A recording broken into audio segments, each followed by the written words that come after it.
What's going on, folks? Welcome to Got Your Back post-game edition. Oilers head out on the road, and they open up with a shutout victory. Stu Skinner return serve for all the fans out there that were feeling pretty wobbly after that first game where Skinner had the bad gaff. Well, definitely answered the bell. Rock solid performance, 30 saves, and a shutout win over the New York Islanders. Looking forward to breaking this one down tonight. We have Jason Strudwick standing by, Chris Sabunia, and Rob Brown as well. This is Got Your Back, presented by our title sponsor, Timber House Developments. Have you ever considered adding a garden suite or laneway home for aging parents or loved ones? The team at Timber House can design and build the perfect space for your property with a focus on naturally inspired living. They create warm, thoughtful spaces that enhance the lives of your loved ones and provide an oasis to help them age in place. Yes, they are our title sponsor. Timberhouse.ca is the website, and I am on the road, not in the Timberhouse studio. We'll call it the mobile Timberhouse studio up at Bear Mountain in Victoria for a few days while the Oilers are on the road, but still very much dialed in. Timberhouse, a truly customized building experience. What's going on, boys? Ever been to Bear Mountain, Struddy? Ever been up here, pal? Yeah, it's been a while, probably 15 years or more. Pretty nice place, as I remember. Yeah, it's pretty solid. Zuby, ever been up here? I have not. Where specifically? I haven't even. Yeah, about 20 minutes out of Victoria. It's a mountain course up here. Nicholas designed 36 holes. So with the Oilers on an early road trip, we figured we'd squeak out here, and we can still do the podcast and do some work if need be, but play a little bit of golf. Of course, we love it at home at Bellevue. That's our home course, but good chance to squeeze out on the road. October golf out here, Struds. It's like late August, early September golf back home. So we're like extending the golf window just a little, pal. If you weren't playing well, you wouldn't be there right now. Let's be honest. You're feeling good about yourself. And how'd you shoot today? Not bad. Good on the front. I think I was 83 total, but got a little messy on the back. This is one of those courses too, where it's got like, you're sitting there on the tee box and you're like, I have no idea what club to have in my hand. Cause it's like, You're just like towering over the green or over the fairway, just huge fairways and big drop offs and just some really cool holes. So yeah, it was a nice setup out here and certainly enjoyed the day, but it's hockey season, right? So we got to dial in a little bit. Quickly though, on the stream, people want to know which course you played. Played the Valley course today, playing the Mountain course tomorrow, which I couldn't believe it. They call it the Valley course, Struds, but just huge elevation changes. And I don't even know what to expect in the Mountain course, because the Valley course today was like huge elevation changes and big drop-offs and caverns and like pretty cool design. It's a beautiful spot. It's hard to get the island wrong. That whole island's pretty amazing, let's be honest. Yeah, she was an early wake-up call this morning, though. 3:20 a.m., the alarm goes off. Car picks us up at 3:40 on the golf course by 11 o'clock Victoria time. So a bit of a tight turnaround today, but all good, man. All good. Fired up, ready to go for tonight. Should we talk some hockey? Bring it. Bring it. Let's do it. All right, time to get to the breakdown brought to you by the Canadian Brew House. Hockey lives at the Canadian Brew House during every Oiler game day at any Edmonton area location. Enter to win Oilers home game tickets at Rogers Place, plus enjoy a buck off Molson, Canadian, and Coors Light tankards as well. 30-plus beers on tap, 50-plus TVs at all locations, the largest rooftop patios in Canada as well. It is the Canadian Brew House. Nice answer back here tonight, Struds. From Stu Skinner, the Oilers did their best to throw him under the bus in the early going of that game. About 3-4 giveaways, turnovers, where Skinner really had to be sharp. And Struds, had he not been sharp, just on Oiler errors, could have been 2 or 3-0 early in that game.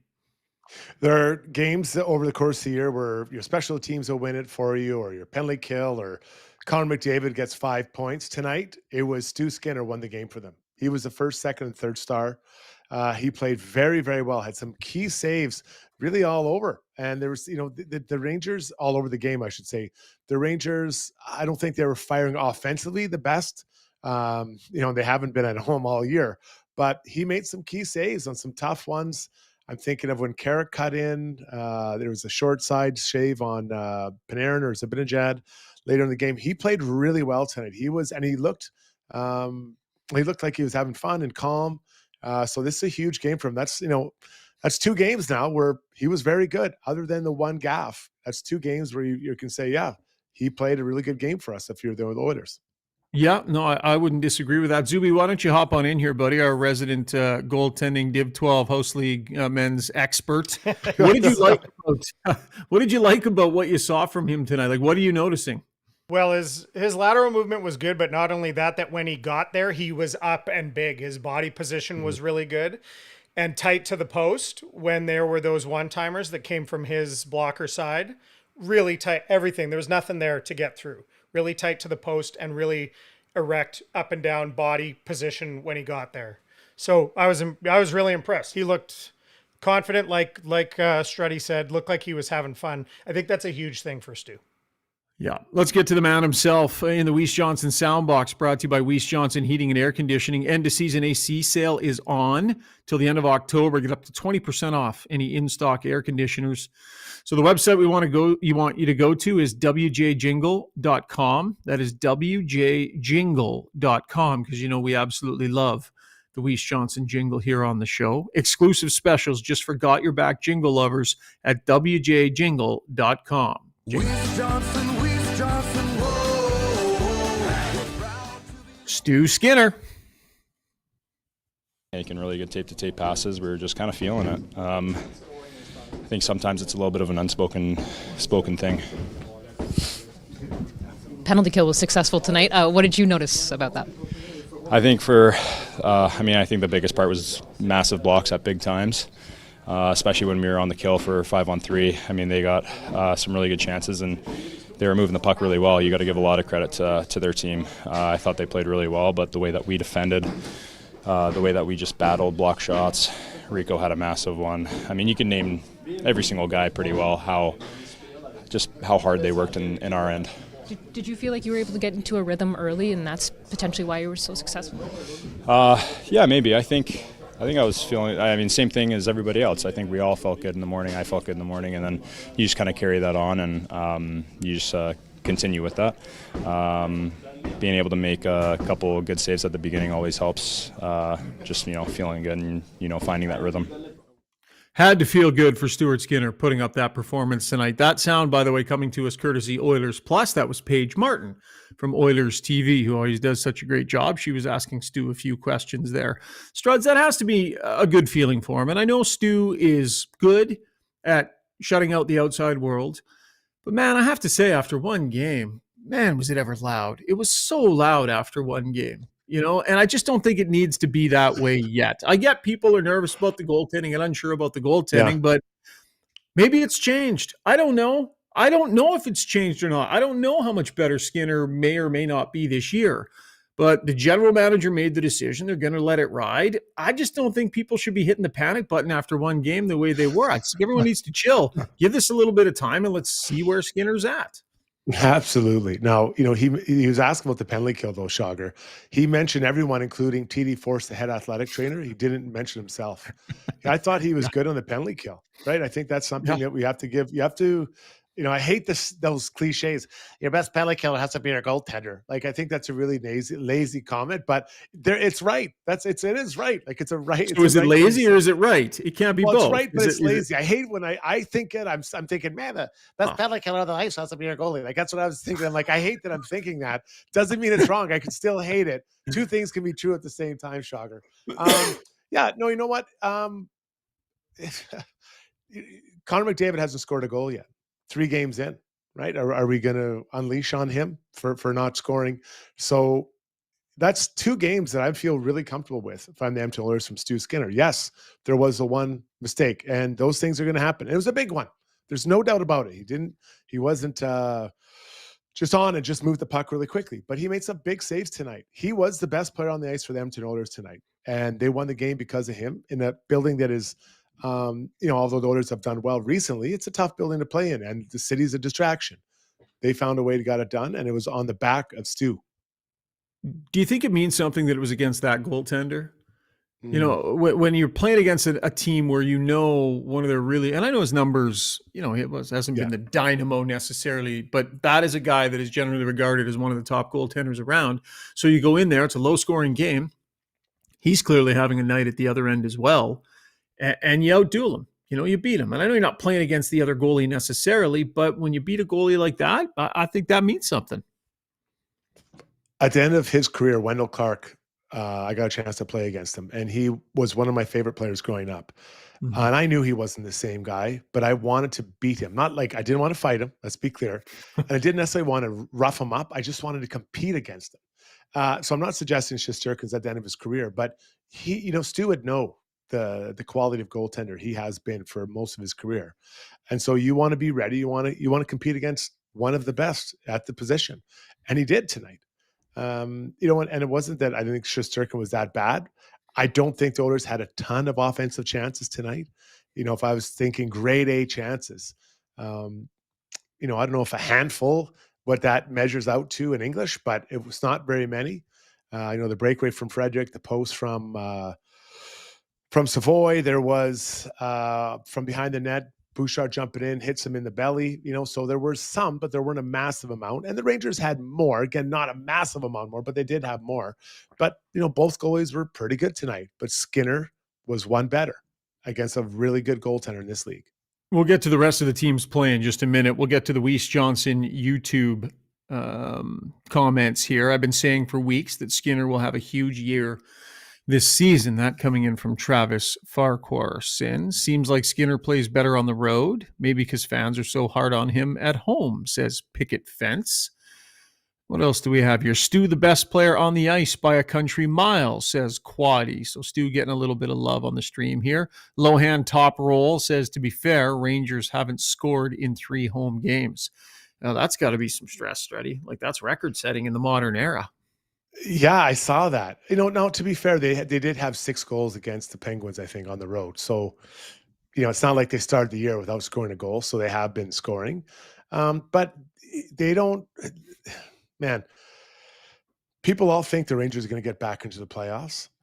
I think that right now, the way they're playing, I see them as overrated. They have some talent.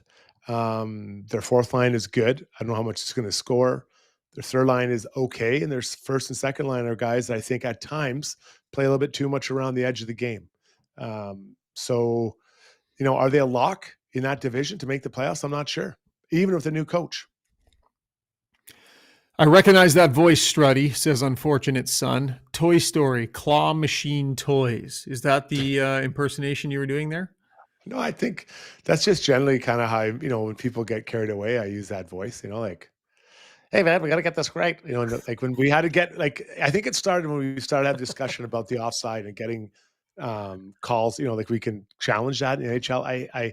It's got to be right. We got to make sure it's 100% right. Like 99.9% of the time it's right, but we're going to slow it up for that. Like last night, I know it was the one offside, but the goal, it took about 5-10 minutes to get that goal right or wrong. I think it was in the Nashville game. I want to say it was in Nashville and I was like, what the hell are we doing here? Like, this is gross. So that voice is reserved for when people are kind of being weenies. I would say in that area. Yeah. In that field, that realm. We're on to it there. We had one other one here. Stu was phenomenal tonight. He put up a better effort tonight than the entire Blue Jays roster in the first 2 games against the Mariners, says Mo. Ouch. Ooh, early in the series, firing a hard shot. Does Mo. Okay, that's the story on Stuart Skinner tonight. Struds, let's talk about some of what we saw elsewhere throughout the lineup. So, pretty uneventful game for the Oilers until the goal was scored. We'll talk about the bottom 6 in our next segment because it's kind of interesting what's developing there. So nice goal there, but we'll save that for our next segment. Let's talk about what's happening up at the top of the lineup. Jack Roslovic making his Oiler debut tonight. First and foremost, Struds, what did you make of the way he went about it tonight? Well, first off, his name is John. I've never seen this on a score sheet where it says Roslovic, John in parentheses, and then Jack beside it. So it's a unique thing. I didn't know that was what it was. I didn't know this. He goes off a different handle. Very smart playmaker, skates well, high skilled player.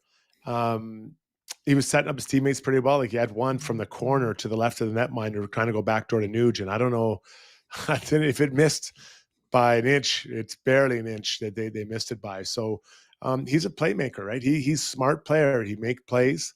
But it's interesting. Like his stat line is nothing. He had nothing at all. And for a guy that played that much and was around the puck that much, nothing. Not like blanks. No So shot attempts, no hits, no turnovers, no nothing, Nothing. no even, no penalty minutes, zeros. So you definitely want to see more. And for those that didn't watch the game, there was a change in the lines heading to let's just use the third period, going to the third period. And Roslovic was put up with Nuge and McDavid. 3 smart players, skilled, left, right, was kind of the setup out there. And they had some nice moments. They were moving around pretty well. Connor was skating pretty well tonight. And it makes me want to see it again.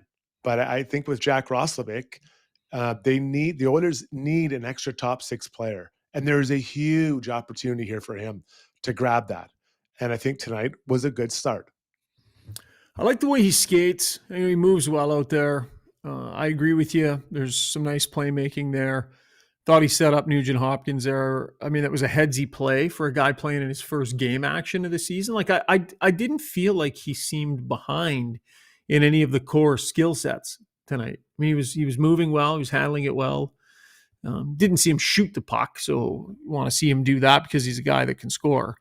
But yeah, I thought for a first game out, that was decent. You talk about the line changes, Struds. They were bounced around a fair amount. Did you like Knobloch's touch on when to do that? Because the Oilers hadn't been generating much through the game to that point. And he so this was my read on it. I thought it got changed because Leon took the penalty. So Leon was in the box and then missed some time, and they wanted to get him out there. So they threw him out with a different line. And then that kind of mixed the lines up. Then Connor ended up going out with somebody else. And then just from that point on, they kind of never really put them back together. So it was after Leon took that penalty and after and I think McDavid might have been out on that kill. And then they wanted to get Leon a shift. And then they just kind of stuck with it. And then he built those lines after. So I don't know if it was on purpose or more by happenstance based on that. No, for sure. And I think I would characterize Connor, Leon, and Mangiapane as they had some moments, but it wasn't like they were dominating the game. So it's not like you broke up a line that was really on fire. And we've seen him at the nuclear reactor on fire. We've seen him really good. And I don't think tonight they had that. There were some moments for sure. So I think he thought, you know what, I can spread this around. Now, I think he should have done this in preseason. I would have spread it around in preseason, let players play with Connor, see what that looked like earlier, just so everyone kind of got a chance to see what it feels like to play with those guys. But he didn't. So here we are now in game 3, mixing it up. Okay, we're going to save some of that conversation for when Rob Brown joins us as well. We can talk a little bit about what we saw in those lines, what we liked, what we did not like. Let's get to our UCAN Youth Services Relentless Player of the Game. At Edmonton Charity, relentless about helping 16 to 24-year-olds step out of harm's way and into meaningful work. Make that change today right here at home. Visit ucan.ca. Once again, got your back, a proud monthly donor at UCAN Youth Services, asking you if you can to do the same. Struds, who do you got today? The Rangers' fourth line was their best line tonight. Yeah, that's exactly what the truth is. They were absolutely incredible. And I got to give those 3 gentlemen credit. Rempe, Edstrom, and the center Carrick, who used to play for the Oilers. They were good. Rempe is skating really well. He was good on the forecheck. They take up a lot of space. And they weren't just, humping the puck around below the goal line, just holding. They were creating some chances, right? They were creating some chances to score. So these guys were good. Yeah, they took a minus, but sometimes these things happen. But that was the best line. And you know how I know that? Because at the end of the game, after the Oilers scored down 2-0, the Rangers didn't put their first, second, or third line out. They put the fourth line out there again. And I believe that was part of a reward for them, but also a message to other guys like, hey, we better get going. Because if your fourth line is your best line, probably not the best sign for that group. You'd be interested to see what Sullivan has to say about that. Jack was talking about on the broadcast. I was actually a little bit surprised that they didn't I was a little bit surprised that they didn't pull the goaltender and take a run at it. I mean, you might not get two, but maybe you'll get one. And then maybe you've broken it and you finally scored at home. He just sort of threw in the towel with 1:08 left. Like crazier things have happened in the league. He was pissed. What do you think? Call a timeout, right? Call it, even when you get that offensive zone face-off, call the timeout. Get the lines you want, get the plan you want. You haven't been scoring a lot. It's not like, hey, we're going to put Miller out there and he's been on fire. I would have preferred to see us settling down. Now, maybe he's trying to keep the Oilers on the run if he felt they were on the run. I didn't think it was tons like that. But settle everyone down, get them fresh, go out with a plan. And he didn't use it. Yeah, I thought that was kind of interesting. I guess maybe you feel as a coach like they don't have it tonight, so we're not taking another goal against. We're not taking another empty netter against. Something like that. I don't know, just some frustration maybe. I mean, it smacks of throwing in the towel a little bit, which definitely was a little bit odd. Let's get to our DeBoer's Golf Shop and Fitting Center YouTube poll. Want to know what you think about some new faces on the Oilers and the impact that they will make. Extend your golf season this fall and layer up with a fall golf essential. Buy one piece, get the second piece at 50% off. All Adidas footwear, also 50% off. Located at 5311 99th Street in Edmonton, it is DeBoer's Golf Shop and Fitting Center. Zuby, what do we got tonight, buddy? Oh, well, we're kind of revisiting a theme here, but now people have had a few games to see some of the new guys in action. So the question is, who do you now think will have the biggest positive impact on the Oilers season? And the options are Tomashik, Matt Savoy, Andrew Mangiapane, or Jake, don't call me Jack Rossler, John Roslovic. Is it Jack? Which is it? Jack, not John, or John, not Jack? Struddy? John, not Jack? Was it John? Let me just double. I want to get it correct. Yes, sorry. It says Roslovic / John, and then in parentheses is Jack. Oh. So that must be his true name is John Roslovic, and then he goes by Jack, so everyone knows who he is, I guess. There you go. Jack, don't call me John. Get those questions in for Ask Us Anything, and a little bit later on in the show for our Ask Us Anything segment, we will update the results of that poll. Okay, let's take a quick break. When we come back, we'll get to takeaways. Let's talk about the bottom part of the lineup. Generated the goal. Trent Frederic had a new look on his line as well. How are we feeling about Ike Howard and where his game is at? We'll deal with all that. Brownie will be set to join us here right away. So we've got Struddy's World and Brownie Points as well. Lots ahead on the show. This has Got Your Back, presented by Timberhouse. Water and Sewer specializes in sewer line repair and replacement using advanced trenchless methods for fast, clean results.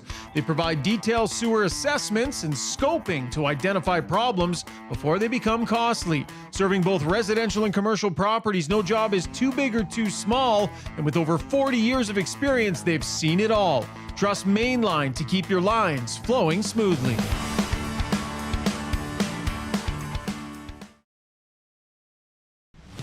For over 60 years, Belvedere Golf and Country Club has delivered a high-quality membership experience to Edmonton and area. And now it's even better.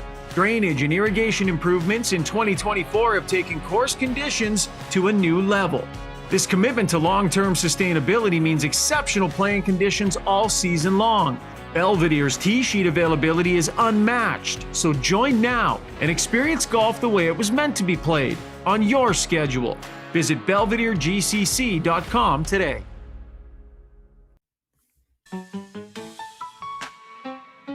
Lauren the Alchemist wonders, does Rashog walk around in public with that hat on? Proudly. Proudly, buddy. Time now for takeaways, brought to you by Chandos Construction. Chandos doesn't just hire talent, they invest in it. They're 100% employee-owned. So when their people grow, the whole company grows along with them. Ready to build something that really matters? Apply now. Chandos.com/apply. That's Chandos, CHANDOS.com/apply. So Trent Frederic, after a few games up on the top line, Struds, gets bounced down to probably a more comfortable perch for him.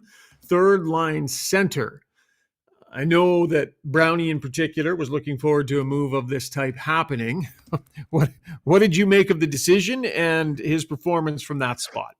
Long term, I see him as a third line center. I want a big, strong center who can score a few goals. I'd like to think he can get, maybe 10 to 15 from that spot and be the anchor of a heavy, heavy line. And tonight, he started with Kapanen and Podkolzin, and I thought they had some really good moments out there. I would like to see a Adam Lowry-like line and centerman in that spot. Big, heavy, play against So would anyone. they. That's and that's no. I mean, Adam Lowry is the best third line center in the league. But if Trent can be, resemble that, I think that'd be a really positive thing for the Oilers. Yeah, I agree. And the thing about him, like Lowry's a big guy, but he moves pretty well, so he can get there. Yeah, for sure. Frederic is a big guy that moves pretty well, so he can get there. Lowry can bang in some goals. Frederic can do that too. Lowry can fight pretty much anybody around and handle himself pretty well. Frederic can do that as well. So we're not saying that they're the same player, but there's a base of characteristics in their game that both guys possess. And I like seeing Frederic in the middle. I think now that he's healthy and skating well, I think he's got the confidence moving around out there to play that position and to see if he can get comfortable. And frankly, Struds, I think it's good for him to be working his way into that spot, because I just don't think that Adam Henrique towards the end of this season and into the playoffs can or should be counted on as a 3C. I think it's good that he's kind of that, third line winger or fourth line center, or I think it's really good that they're working Frederic into that mix because I think they need him there. Well, let's just call it what it is. Trent Frederic, when he's the center of that line, there's an identity. This is what we do. And you put Paul Colton beside him. That's a big, strong guy that has some skill as well. And then the speed on the other side of Kapanen. And I don't know if, maybe that's a duo. Maybe Podkolzin and Frederic are a duo. They're going to play together. And, I wouldn't actually mind seeing Matt Savoy beside him. I'm not sure that that's what Matt would want, but, just a quick darter gets around, maybe it can support these guys with what they can do offensively.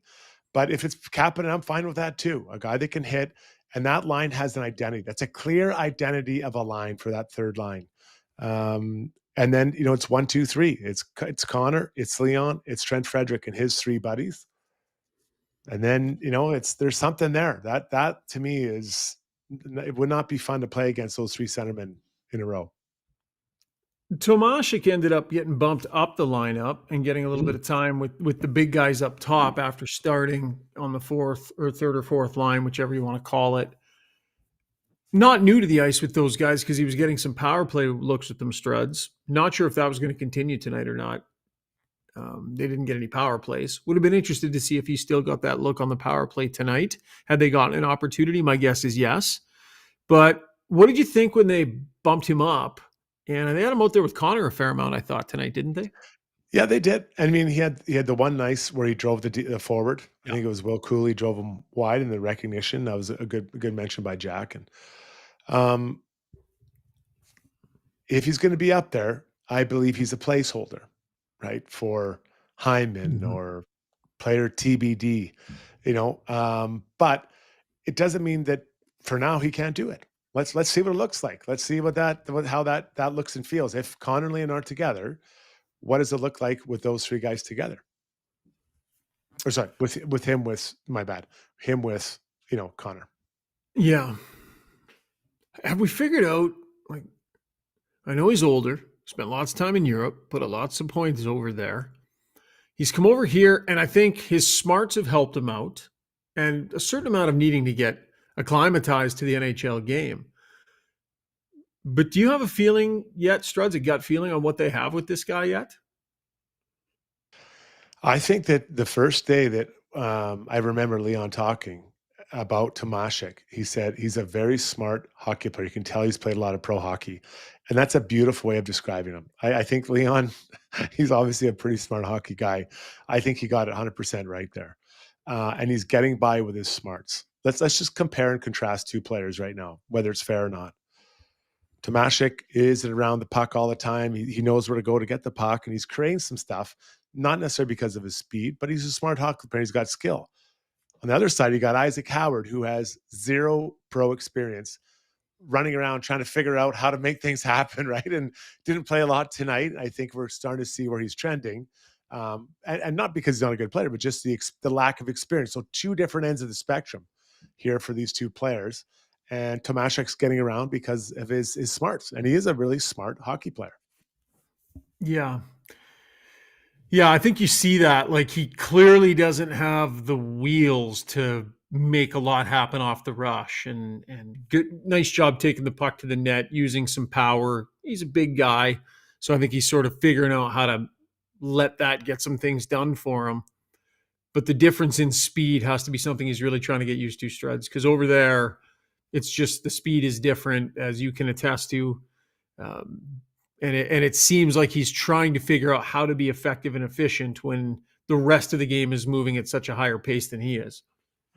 It is, and it's tough. It's tough. But Corey Perry was in the same boat last year, right? And he found a way to be greasy, to present opportunities to create offense. And I think that's what Tomashek has to do. So if he's going to be with Connor and or Leon, he's got to get up the ice as fast as he can. And then once it becomes a half-court game, the speed doesn't quite matter as much. It's strength, it's quickness. So not necessarily speed, but understanding where to be before the puck gets there, so you can present yourself. And I think that's where his game's going to be at. But Connor can carry the puck in the offensive zone. He can get up there. And if it's Mangiapane, because I think it was it Nuge with him? Nuge or Mangiapane? They kind of blended it up a bit. So I have 93, 29, 28. And then I have 88, 97, 85. So Mangiapane, Tomashek, McDavid. Okay. There were a few different looks, but that was the main one that I had. So both Mangiapane and Nuge can skate. And so Tomashek, much like Corey Perry, when he was there, he's got to figure out a way to do it. And I think Connor actually appreciates a player like that, right? Kind of a guy that's is a smart player. He's not looking to his right saying, "Hey man, carry this puck all the way up into the zone. I can do that. You've got to find a way to support me." So I especially until Hyman's back, let's give it another shot. Give him another chance. See what that looks like. For sure. He's doing a decent job placeholding, as you put it. I like how you put that, Struds. Thoughts on Troy Stecher tonight, getting into action after watching Alec Regula skate around in his spot for a few games? Yeah, I've got a lot of time for Troy Stecher and sympathy because, he played so well for the Oilers for, in stretches last year, but this is the role of the seventh D man. Injuries, you get the tap. You want to change the look, you get the tap. And he comes in and just kind of does his thing. I didn't see anything that was, massively great or massively poor. That's what he does. He understands his role and he's good at it. I think he was one of the ones that Skinner bailed out early. Had a turnover in his own end. Panarin ended up with a chance, and Skinner ended up making a good save. But a number of players did that. Certainly not picking on him. He's serviceable. He comes in, he works hard. He 100%. Gets around pretty good up there. He competes, right? He's not going to get out scrapped for a puck. He might get out muscled and outsized, but he's not going to get out competed for pucks. So I definitely like that. What about Ike Howard? Where are we at on this player, Struds? You said it pretty clear. It looks like we know which way it's trending here. We'll see. Noah Philp had to come out of the lineup after scoring his first NHL goal. And Ike Howard is continuing to get the benefit of the doubt here, Struds. There's a real look happening here, but not seeing a ton in the way of progress, I would say. It's a tough jump to jump up and to compete at this level. Everything seems so fast. Not that he's a slow player. It's just no pro experience. And the Oilers, they have so many forwards now that he's not going to get a lot of ice time, right? And it's only going to get worse when Janmark comes back and Hyman, right? The minutes are going to be harder to come by. And game time, just games might be hard to come by. So I think the easy solution and the correct choice is to put Howard in the minors and you send him with clear goals. So you sit down as a head coach with them. Knobloch can say, Ike, can I call you Ike? Okay. I need you to work on these three things. These are the three things we want you to work on. I know you're not happy. You're going to go down there and play this many minutes. And we want to go down with a hard attitude, both on and off the ice. Whether I don't know if he needs to get stronger, more explosive, whatever. And it's not that he's not strong enough or explosive, but he can get better at those things or whatever it is. These are the things we want to work on. We've already talked to the coach down there. You're going to go down and meet with him when you arrive. And you're going to run through with him what we need to work on, you to work on as well. So there's a clear amount. Say, you know what, Ike, we want you to go down there and work on these things. You're a big part of the future on this team. Big part. But right now, your future's in the minors because you have to get up to speed with the professional game. This whole thing sounds a lot like a core adjustment to me. So let's dive into those core adjustments. Struds, Sure. brought to you by HSE Core Services. From creating and managing safety programs to audits and those required contractor registries, HSE Core keeps your business compliant so you can keep working. Visit www.hsecor.com for more. So we're focused here on Ike Howard, adjustments in his game and such, Struds. I mean, there'll be an adjustment that can happen for him when he gets down there because his role will be entirely different. To go from the minutes he's getting now and the opportunity he's getting now to what he will get when he gets down there, that'll be a positive adjustment for him. But you got to be careful with guys like this, dragging them around on an NHL roster, never letting them feel the feeling of putting their hands in the air. You know, I'm glad they're playing him. I'm glad they're not scratching him if they're going to have him here. But you got to put your hands in the air when you're the Iceman, this young offensive player. You can't go too long without letting them taste that. 100%. But I truly believe him getting a sense of what the NHL is really important. Yeah, you Now, called this. You called this, Yeah, that they would you do this, need to have exactly this. you need to feel it. You need to see what it's like, how fast the guys are, how big the guys are, how smart they are. Like they're the best of the best are in this league.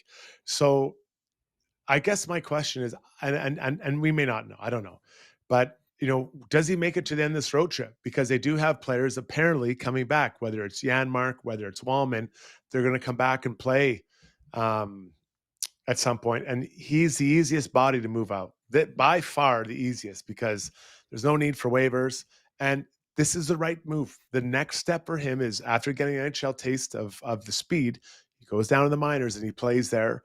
Again, he'll be mad. That's okay. You shouldn't be happy going to the minors, but give him a clear directive of what to work on and what he needs. They want him to do, and just say, buddy, you need time down there. You're not going down there as a punishment, and you're not going down there for like 2 weeks. You're going down there to improve.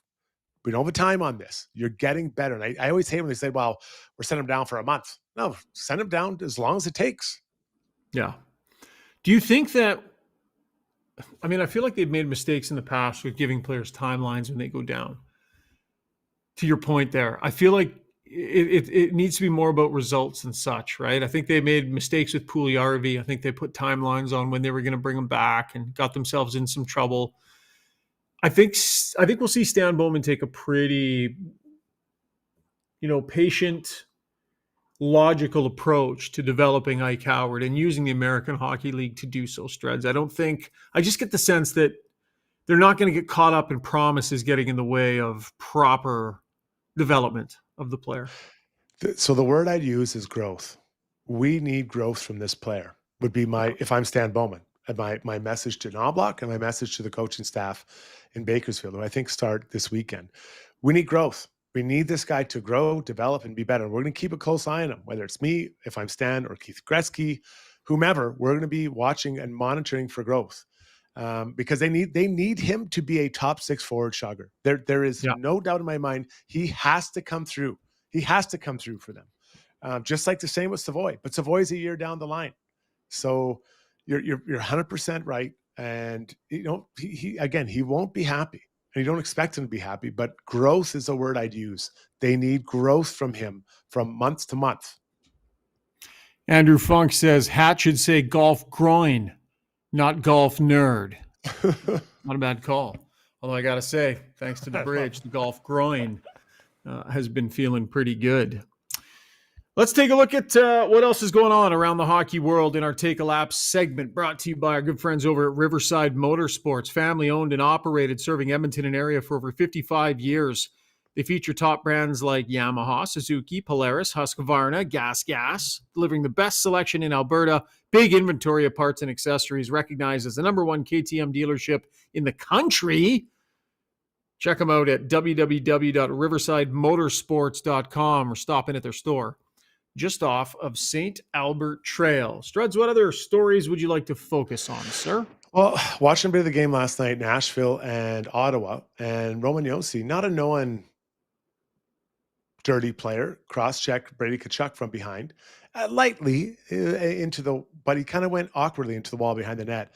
And it looks like he's messed up his wrist or his hand. He's going to be out for 4 weeks with that. So Ottawa, a team that, looking to take another step after making the playoffs last year, will be That's without their tough for them. captain. Really tough start for them. Tough start as far as the injury. So Brady T out for 4 weeks. Doesn't sound like they need surgery. Not as far as what I read today. Yeah, that's good news. Have you watched any of the Amazon series, this season 2 of the I Amazon haven't. series? Struds? No, my kids are. I got to get into it. Have you seen it? Yeah, well, I started watching it, and Okay. Tkachuk was the one that I watched. I'm not watching them in order; like I'm kind of skipping around. There's ones I care more about than others.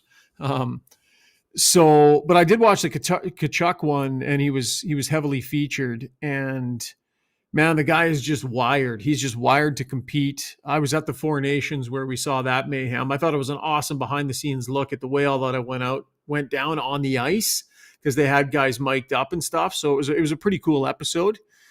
The guy is a competitor, and there's just a lot on this organization. They want to take a step forward. They really want this to be a year where they put their stamp on things, and they need that guy. So it's tough early in the year here to lose him, because this is supposed to be a year where the Senators came out and said they were good last year, but that there's even another step there for them to take. Yeah, and it's the Red Wings have decent looks. Surprisingly, the Penguins are looking okay. Yeah. The Canadians, I don't think are going to be pushovers. Bruins are off to a better start. Now it's early, so I'm not going to get too ahead of myself. It's so early. But at least they're out the door, and Buffalo is doing what Buffalo does. Next up, the Montreal Canadiens have re-signed or got extensions with tons of their players, including Lane Hudson with a massive deal the other day. They've done it now to their general manager and kind of executive, I don't know what you want to call him, executive of vice president of hockey operations, Jeff Gordon and Kent Hughes. Their general manager are both read up. And this is a no-brainer. I mean, you just pass along 2 blank checks. They've done an amazing job turning this team around, getting assets, D-men. They've got a lot going on there. Made the playoffs last year, and also a team like Ottawa probably hoping for, not squeaking in the playoffs and then maybe winning a round in the playoffs with this group. Yeah, pretty savvy. Bringing in Gordon was interesting too, because he was a high profile guy with a powerful position, I believe, in the Rangers before he made that move. And when you team those two up, it's become a pretty good power duo. They were good before, and they were heading in the right direction before, but it seems that tandem has clicked pretty nicely there, Freddy. And let's not forget the decision to bring in Marty St. Louis, right? Who was coaching a U15 team at the time. That was, I believe, the height of his crazy. And I remember raising my eyebrows like, "Ooh, man, that's a big jump." But there was a point last year, earlier in the season, where they were struggling, and many thought that maybe Marty would not make it through the year. Well, now he got him the playoffs. The next step is I think that's to tighten up in their own end. But that's a lot of young teams. They get excited to score and maybe not focused on their own end. All right. And Edmonton area, buddy, lost a bit of an icon. Yeah, Bruce Saville, or Saville, however you want to pronounce it. He was one of the group that purchased the Oilers many years ago, and then I sold it subsequently to Daryl Cates. But, Bruce, I didn't know him before I joined the Oilers. I had some interaction with him. Very kind man. My wife had, she found out today that he passed. She really had a lot of nice things to say about him. She obviously had some more interaction than I did. So, he was one part of the group that made sure the Oilers stayed here, passed away today. And so he'll be missed, but good Edmontonian who, helped the Oilers through a tough time. Received an honorary degree from the University of Alberta, became a governor. And of course, his name put on the Saville Community Sports Center, big philanthropist around town, made his money with some technology stuff, Saville Systems, a software company, and then just did lots of good things for the community for years and years after. So thinking of his longtime partner and his family, and condolences to them, and certainly a pretty good-sized icon in the community. Good note, Struds. I like that we ended on that one. That was Taking a Lap. Brought to you by Riverside Motorsports. Okay, we got an ETA on Brownie. Zuby, how's he doing? 4 minutes. 4 minutes away. Okay, well, you know what? Let's zip through our scoreboard then. We'll keep going here a little bit, so when Brownie comes in, we can talk some hockey and then do Brownie points in Struddy's world. So let's hop over to our scoreboard. That's brought to you by the Bridge Sports Therapy. What sets them apart is that fully integrated model. So you got the physio, you got the chiro, you got the massage therapist, you got the strength coaches. They all collaborate seamlessly as one team, with clinics at Edmonton, Sherwood Park, Lethbridge, opening soon in St. Albert as well, providing accessible team-based care across Alberta. Learn more at thebridge.fit, specializing in golf groin at the Sherwood Park location. Are you suffering from golf groin like this elite athlete? Come and see us at the Bridge. We'll stick needles in you. You're not alone. You're not alone, people. Okay, 8 games tonight, many of which are still going on, but we'll start with the Canadiens beating the Kraken 5-4. Demidov, the young budding star, what people are hoping for at least, got his first regular season goal. The Maple Leafs beat the Predators 7-4 in that game. Austin Matthews had a hat trick, I think, and Bobby McMahon had a deuce for the Maple Leafs as they take down the Preds.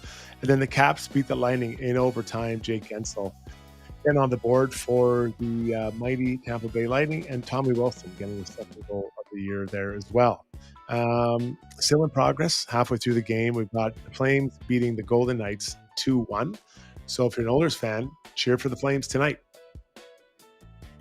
Jack Eichel's got his third, I see. What are you making? No goals for McDavid yet. How are you feeling about that prediction of 38 for number 97 on the year, buddy? Oh, I don't want to be right about it. I don't want to be right, but it's just math, right? I just look at the math here. I think that, listen, coming down off of 2 Stanley Cup finals and then trying to get geared up for game 1, 2, 3, 4, 5, I think it's a challenge. I'm not suggesting he's not trying, but, I think that he understands they need him at his best as the year goes on, and then, into the playoffs. So again, I feel like I'm saying he's not trying. That's not at all what I'm trying to say. But I honestly think I stand by my call of 38 to 40 goals. I know there are others on this podcast that had, 20 plus more than I did. And it'll be interesting to see how that shakes out at the end of the year. All right. That was our scoreboard, brought to you by the Bridge Sports Therapy and Training. Quick break. When we come back, we'll have Ask Us Anything, so get your questions in to Struds. We'll probably have Brownie stick around for that too. Struddy's World, Brownie Points, lots more still ahead here on Got Your Back, presented by Timberhouse Developments. Beautiful fences exist. With a wide range of styles and colors from wood grain to white, DLR Vinyl products can make your fencing project pop. Because summers are for chilling and grilling, not sanding and drilling. Go vinyl at dlrvinylproducts.ca. So at Timberhouse, our guiding philosophy is naturally inspired living. We believe that through design, we can solve problems and enhance people's lives. We follow biophilic design principles in all of our builds to incorporate natural materials, natural light, to enhance all the spaces in a home. When you have your space perfectly reflect who you are and what you value, and it's made well, we think that that just leads to better living.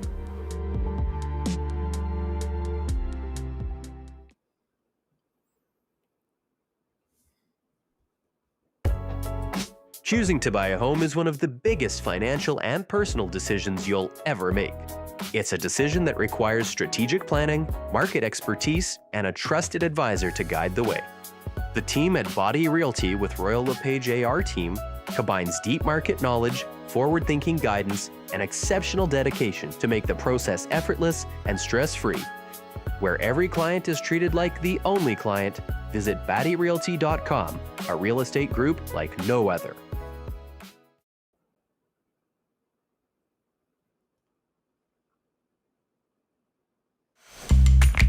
When you make a mistake, heads should roll. It's not right. And I'm here. Someone has to put their foot down. Now that I say it out loud, it does sound a little crazy. Gotta look good.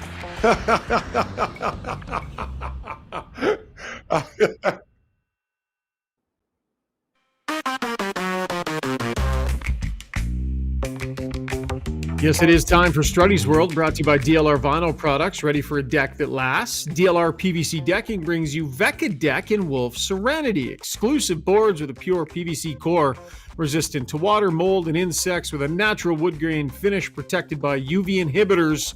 It's quality stuff. Your deck, it stays looking new without the sanding, the staining of the wood. In stock in both Edmonton and Calgary at both locations. Visit dlrvinylproducts.ca. Struds? This is not sports related at all, and that's usually where the best part comes from. So I'm in this experience that I've realized that I just have to cut bait and move on. So what's happened is that I like to read books. I try to read books. Well, I do read every night before I go to bed, no matter even how late the pod goes. I find it calms my brain. And in the past, I've just gutted through every single book. Every book I'm in, I just, no matter how much I dislike it, I need to know the ending. I just need to know. And now I've went into a book it's mildly interesting. It's about Roosevelt and the Second World War and how he did or didn't get eventually the U.S. involved in the war, and how he's kind of holding it back but preparing for it. Anyways, and it's somewhat interesting, but I honestly, guys, I read 2-3 pages and I'm out. Like, I'm talking passing out. So it's not that riveting. It's pretty dry. Interesting history, though. I do like it. It's just that some nights I'm pretty tired. So I don't know what you guys do. Will you just power through a book when you know it's just crap, or do you tap out and move on? Because I'm going to grind through this one, or maybe I'll bail out. I don't know. Actually, I guess I'm looking for advice from you three gentlemen. Shut it down. Shut it down. Over? Why spend any time unnecessarily with something that you're not thoroughly enjoying? Like, what's the point? Are you trying to chew your way through like the worst, harshest granola ever just cuz? Like, why? Well, I want to know how it ends. Like, I know how it ends, obviously, the Second World War, but how it all filters in there. Well, it depends what the goal is, Shreddy. If you're just trying to, relax your brain and get to sleep, it sounds like it's doing a wonderful job in that sense after a late pod. So it works really well. And now this has just jogged a memory. So my roommate, when I played the Canucks, was Todd Bertuzzi, and there was a movie. What's the place that got bombed in Pearl Harbor? So we're watching Pearl Harbor, Todd Bertuzzi and I, and they obviously we know how it carried out. The U.S. are attacked by Japan, and so just right after that, Todd Bertuzzi look at me. He's like, "How do we get him back?" I'm like, "What?" He's like, "How did you get that back? How did we get them back?" I look over and I'm like, "You've got to be kidding me." And he's like, "Oh God, is it obvious?" And like, "Yeah." He's like, "Okay, don't tell the boys." I'm like, "I won't tell the boys." And then obviously you see that they get those long range bombers and they attack or whatever. But like, it was the crazy. So the next morning, obviously I told all the boys and he was pretty pissed, but how did we get them back? That's a pretty important part of history that he missed. Hi, Rob Brown. Hello, gentlemen. Roberto? Any advice I heard for you Struds? talking about it. If I was going, I don't read as much as I used to, but I finished every book I started. Like I finish every movie I start, every series. I feel I have. If I started it, I have to finish. I felt like I failed if I didn't. And I've read some really bad books. I remember reading one book where there were spelling errors in it. Like they couldn't even afford an editor. So there was actually spelling errors in the book I was reading. But I had to finish the book just because I felt like I was being too lazy and not finishing it. So my suggestion is finish it. You will feel better about yourself, and it's easier then you can make fun of yourself and the book because you finished it. All right. Pretty eclectic mix of comments on the stream there, Zuby. Do you want to grab a few of those? Like some interesting comments about what you do here. Few different ones. I felt like the comments are more about the history than what, but let me, Alyssa Eldridge over on Facebook says, "Life's too short to read bad books." I'd be leaning that way, to be honest. Yeah. Lauren the Alchemist says, "Get the ChatGPT summary if you want to know how it ends." John Gillis wants to know how many of the books have pictures. Let's be honest, bud. Oh boy, hurtful.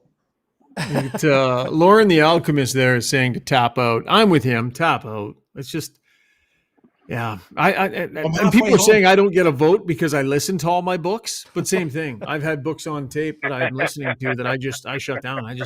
I'm just done listening to them, Struds. I'm done, and that's the same thing as reading them. So I've made that call many times. All right, this is I'll agree with all the great listeners. Like, if you are an audiobook consumer, I don't think you can get involved with the reading group consumers.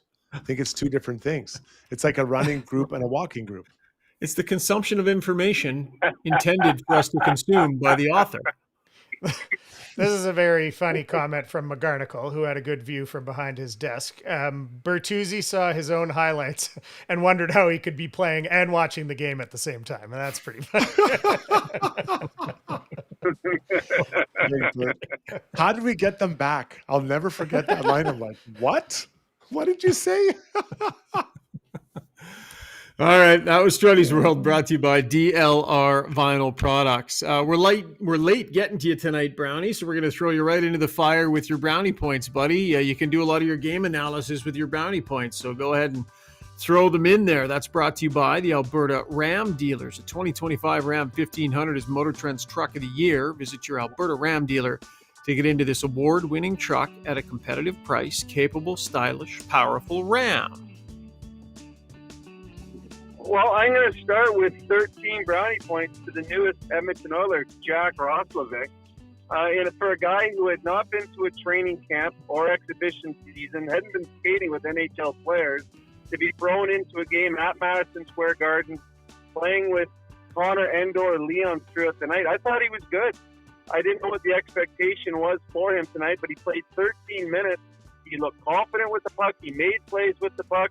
And I think the biggest thing is he allowed, by him playing in your top six, he allowed Chris Knobloch to put his lines where they should be, and having guys like Trent Frederic put back on a third line role where he should be.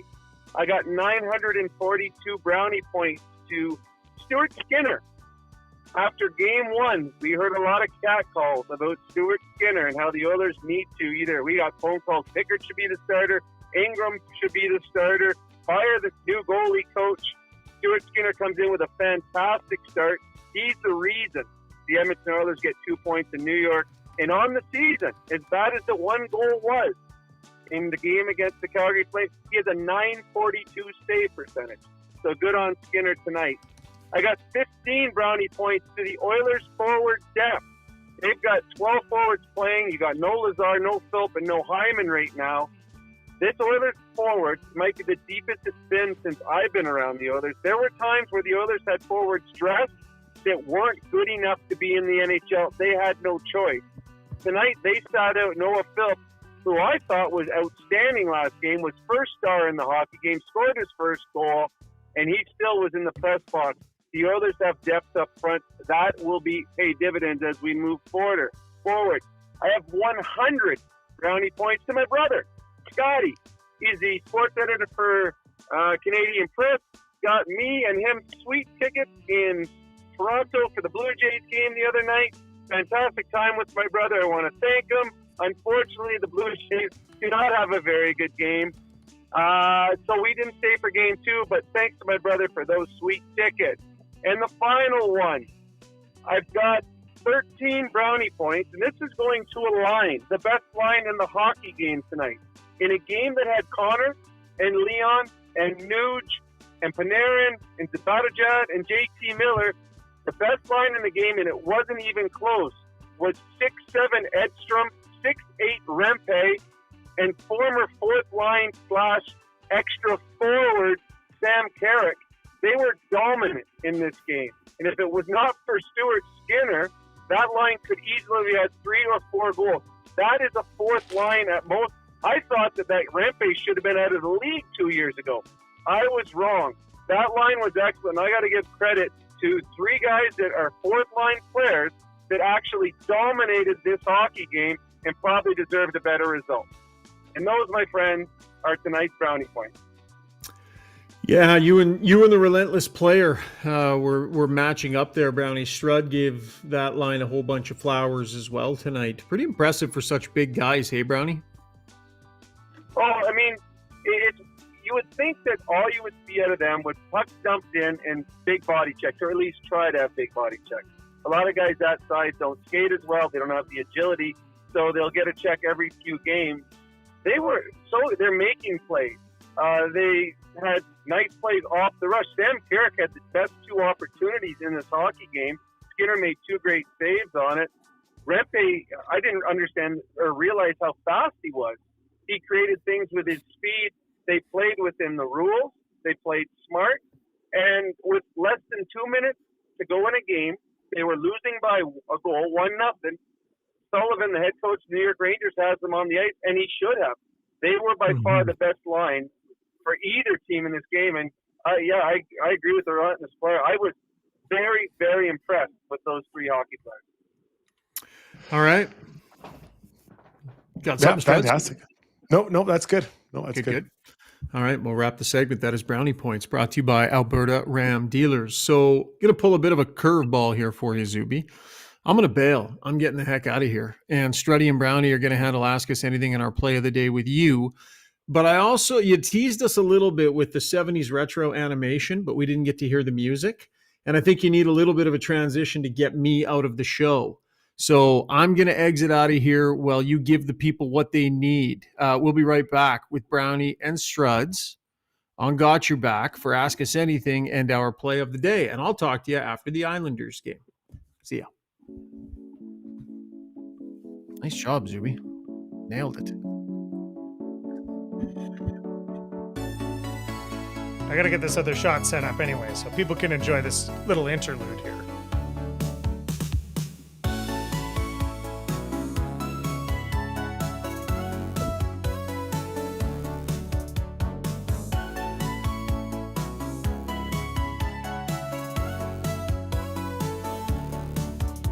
All right, should we dip into Ask Us Anything, gentlemen?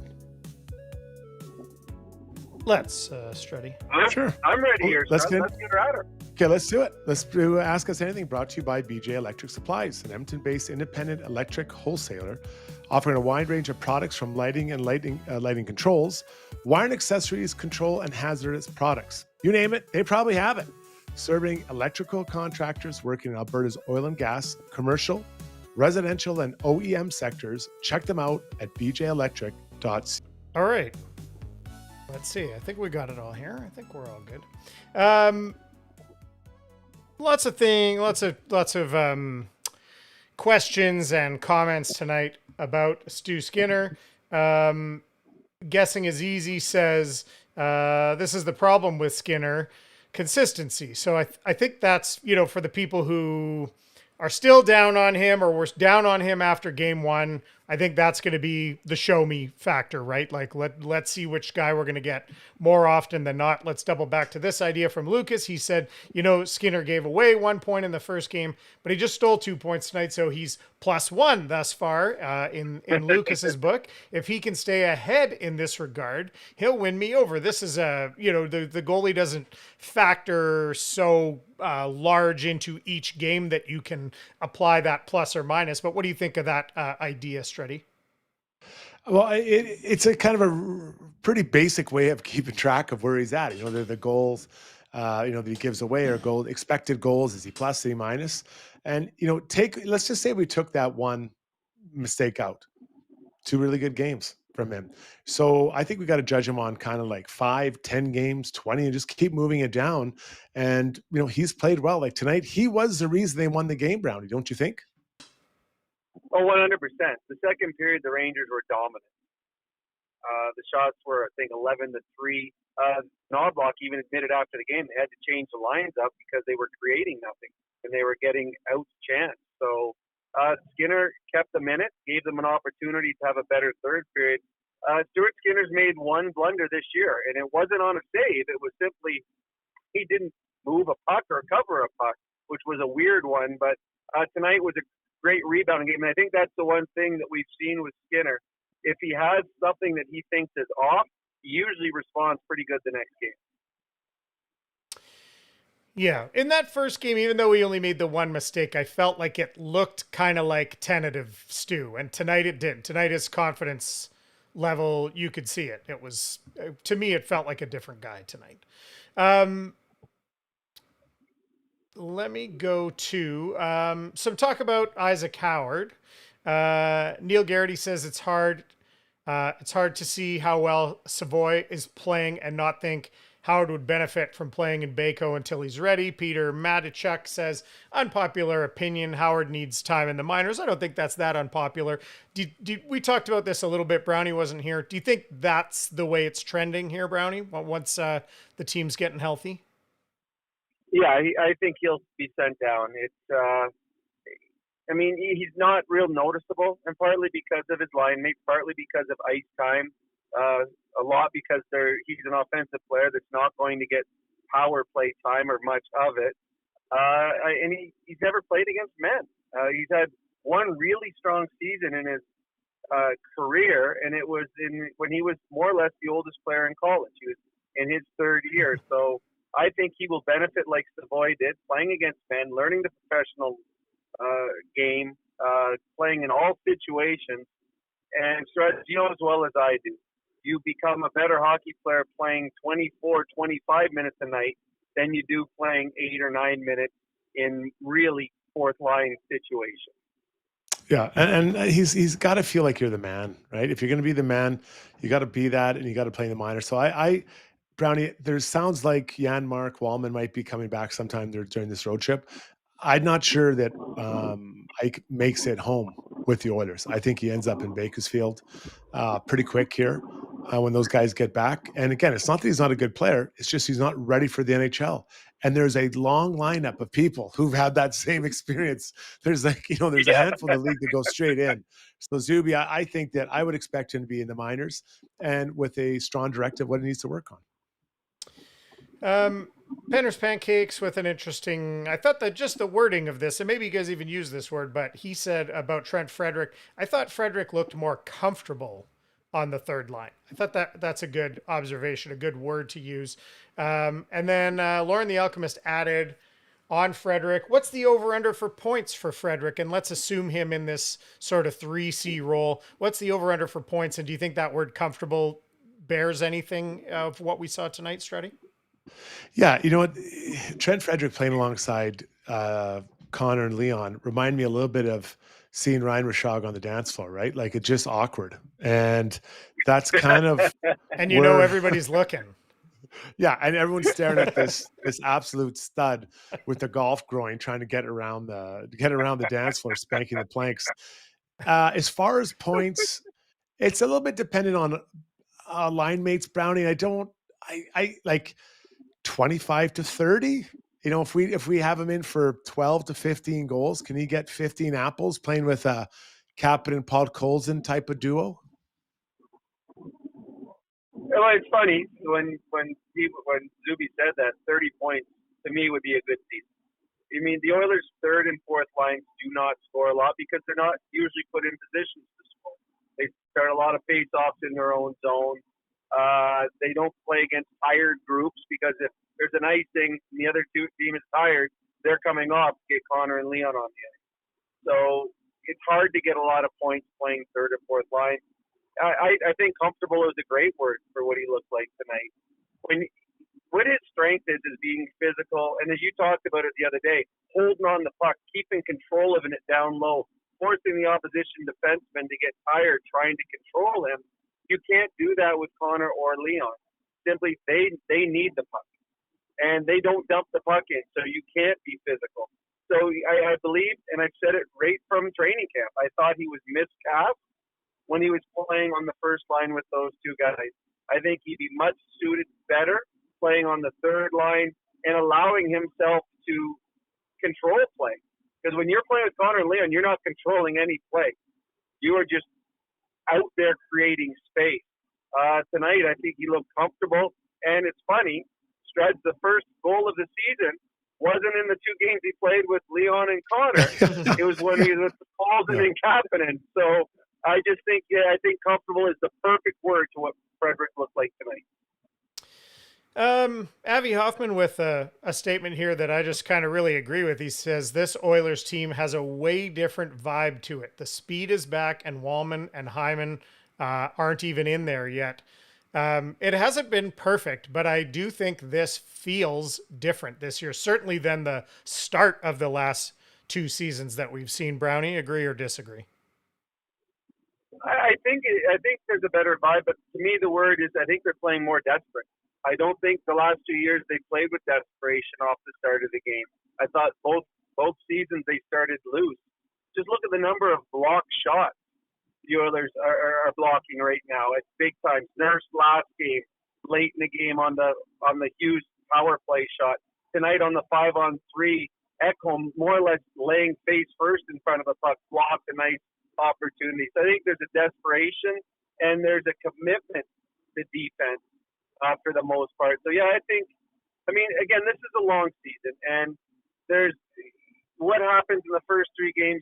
There might be players playing now that aren't playing by a season end.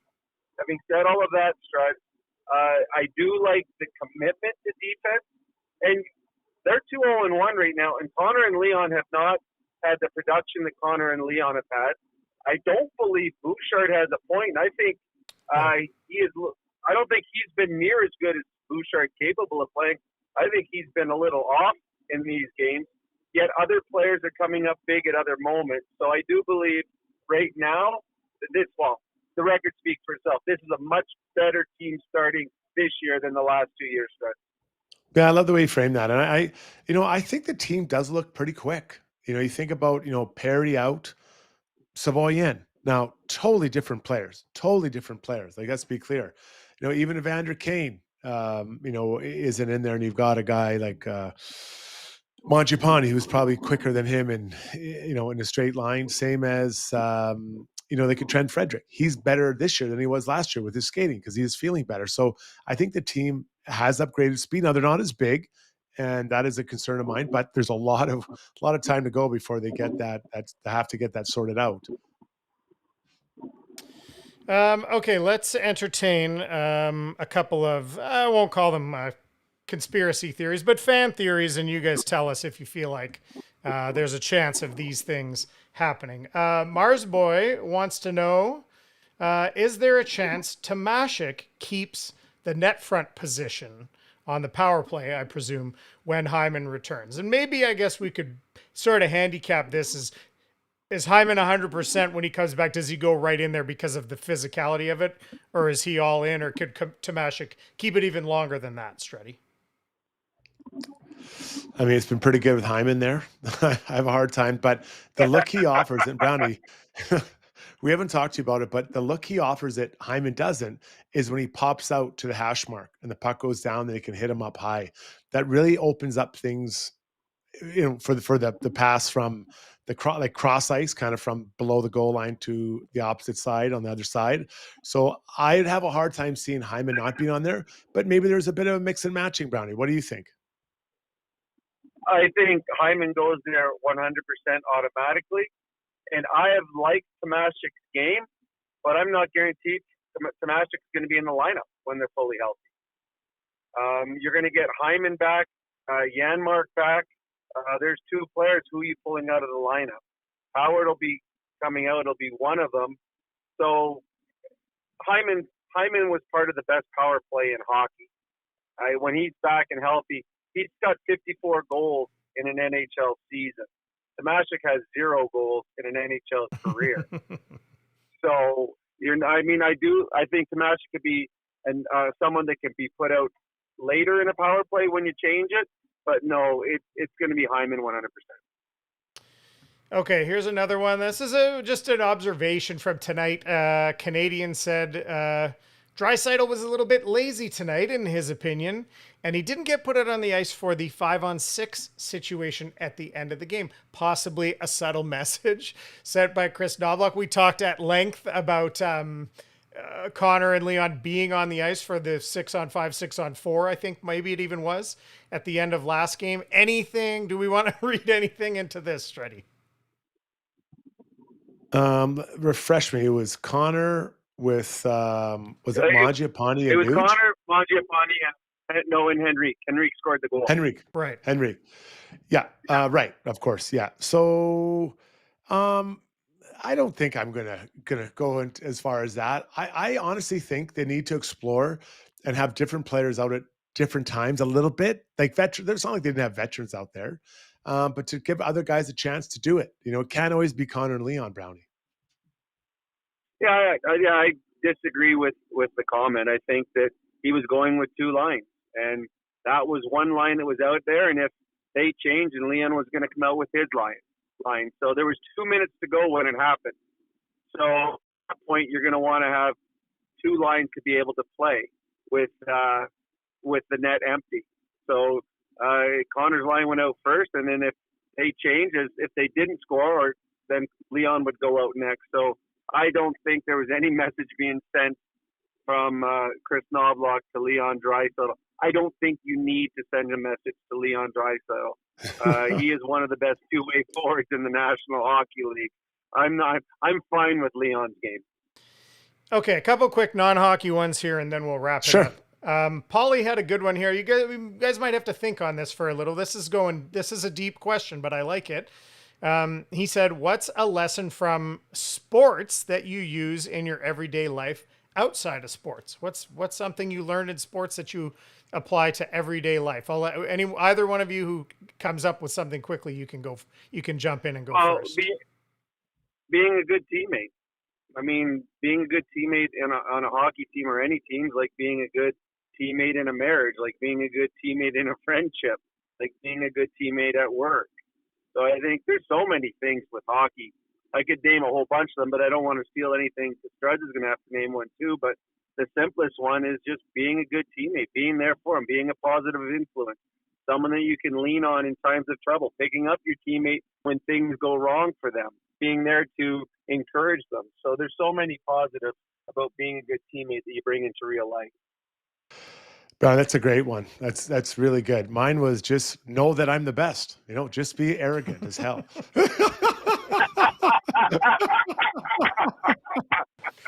No. Brownies is perfect. It's such a good one. Yeah. But if I have to take another one, I think it's just outwork and outlast everybody. For both Brownie and I, we were like a rash that won't go away on the end of your elbow. We just kept around, kept hanging around, kept grinding. And all of a sudden you play all these years, you're like, well, actually, he wasn't a bad player. Yeah, he was pretty good. So I think outwork and outlasting is the two things that I take away from it. All right, we had Dave in Mexico chiming in for one of the first times tonight. He was in the chat here, and in his honor, Blommer knows how to get me to put a question on. So Blommer came over the top and said, in honor of Dave from Mexico, what's your favorite Mexican food? Struddy, you want to go first on that? Oh man, I love everything about the Mexican food. Probably a burrito. A burrito would be my number one. Brownie? That's a good one, Strud. I would say number one is the margarita. That would be my number one. Yeah. And then it's funny, my son just spent 2.5 weeks in Mexico. And every day he was sending pictures of different meals that he had. And every time he sent a picture, I love tacos. I really do. So a taco and a margarita is a perfect meal to me. So that's what I'm going to go with. I like a pastor burrito, spicy with a little bit of that pineapple in there, sweet to offset it. I like that. I love a good tortilla soup. Man, we had last time I was in Mexico, the resort we were at on their fiesta night had this amazing tortilla soup. And someone mentioned in the chat when it came up earlier, chilaquiles. You ever have chilaquiles for breakfast? That's kind of a little bit more rare. It's fantastic. I do love Mexican food as well. You guys know I can't resist chiming in on a food question. Last comment to get us out of here into the next thing today. Hunts North said, a longtime listener, first time chiming in. My wife's maiden name is Skinner. She hates when I'm cursing him during the game. Not tonight. He played a stellar game and it made her smile. So that's very smart, Hunts North. Take care of your wife. Yeah. Keep her happy during the hockey game. Call him Stu. If you're frustrated with him, call him Stu. Don't say Skinner, right? I don't think her first name's Stu, is it? We should probably double check that. Stu Ann? Yeah. All right. Thanks for all your comments. Let's bring things home here with our play of the day, brought to you by Mainline Water and Sewer, your trusted choice for over 40 years, specializing in sewer line replacement and expert water line repair and replacement. Slow drains are a sign it's time for attention, and aging lines can cause basement backups. Their trenchless method is quick, low impact, and often finished in a day. It's true. I saw it at my neighbor's place. Complete with backflow protection. Visit mainlinewaterandsewer.ca. This was pretty cool. So it was the Anaheim Ducks first was their home opener, I guess they called it in English, and they got everyone in attendance got a duck mask. Now, Zuby, do you have this here? Yeah.